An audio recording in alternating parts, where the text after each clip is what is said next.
எனக்கு உதவி செய்த கிருபை,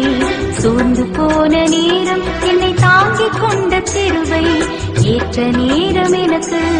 உதவி செய்த கிருபை, சோர்ந்து போன நேரம் என்னை தாங்கிக்